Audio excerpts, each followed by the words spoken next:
అప్పుడు భగవద్గీత గీతా ప్రెస్ వాళ్ళు 663 వచనం ఉంటుందండి. దీంట్లో శ్లోకాలు ఉండవు. అర్జునుడు బంధువులు చూసి ఒకసారి అంటాడు, బాబా యుద్ధం చేయడానికి వచ్చాం కదా, మనం యుద్ధం చేయడానికి వచ్చినప్పుడు ఎవరితో యుద్ధం చేయాలో చూడాలి నాకు, దయచేసి ఈ రథాన్ని తీసుకెళ్ళి ఉభయ సైన్యాల మధ్య పెట్టు, ఓసారి ఎవరో యుద్ధం చేయాలి చూడాలనుకున్నాను అంటాడు. కృష్ణుడు ఏం చేస్తాడంటే ఉభయ సైన్యాల మధ్య పెడతాడు. ఇది రథం అందరికి తెలిసిన విషయమే. పెట్టి అటు ఇటు చూస్తాడు. అటు ఇటు చూస్తే ఏమైంది, అటు తెలిసిన వాళ్ళే ఇటు తెలిసిన వాళ్ళే, అతను బంధువులే ఇటు బంధువులే, అతను పిల్లలే అటు పిల్లలే, మనములే, పిల్లనిచ్చిన మామలే, తాతలే, తండ్రులే, అంత వీలే. అంటే వీళ్ళతో యుద్ధం చేస్తే రేపు పొద్దున మనం యుద్ధంలో గెలుస్తాం, పట్టాభిషేకం చేసుకుంటాం.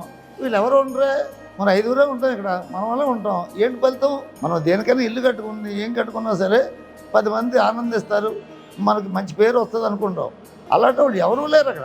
ఈ మాత్రం దానికి యుద్ధం చేయాలా, ఈ మాత్రం దానికంటే పెచ్చు పెట్టుకుని మంచి అంటాడు. అప్పుడు కృష్ణుడు అంటాడు, నేను చెప్పింది యథార్థమే, ఇప్పుడు కాదు అడగవలసింది. ఎప్పుడు అడగాల, యుద్ధానికి రాకముందు అడగాము.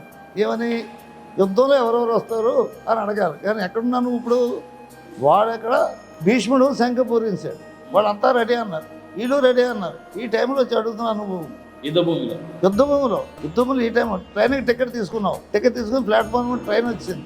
అప్పుడు ఆలోచిస్తున్నావు ఏమని, ట్రైన్ ఎక్కాలా లేదని. అప్పుడు వెనకాల వాళ్ళు ఏం చేస్తారు, బుద్ధం లేదు, పక్కన వెళ్ళిపోతారు. అలాగే ఇప్పుడు ఏమనుకుంటారు, నేను యుద్ధం చేయలేక మనతో చూసి భయపడుతున్నాడు అనుకుంటారు అంతా. నువ్వు బాధపడుతున్నావు, వాళ్ళు ఏమనుకుంటున్నారు, భయపడుతున్నాడు అనుకుంటున్నారు. ఎవరు, కర్ణుడు, దుశ్శాసనుడు, వీళ్ళంతా కలిసి.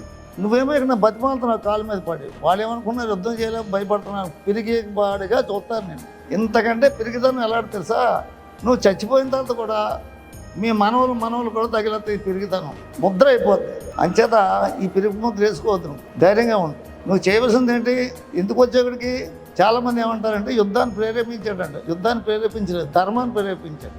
ధర్మం ఎక్కడికి, ఎందుకు వచ్చేక్కడికి, ధర్మానికి వచ్చావు. ధర్మం చెయ్యి. ఎవరు చనిపోతారు, వాళ్ళు చనిపోతారు ఆలోచించిన టైం కాదు.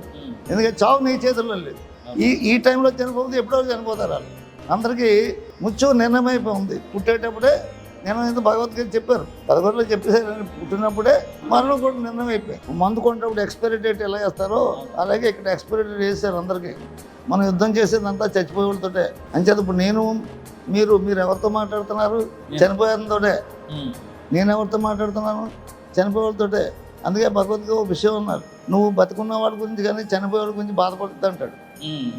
అంటే దాని అర్థం ఏంటి, చనిపోయేటి పేరు ఎలాగ బాధపడతాం, బతుకున్నవాడి మీద కూడా బాధపడుతూ అంటున్నాడు. అంటే అర్థం పోతాడని.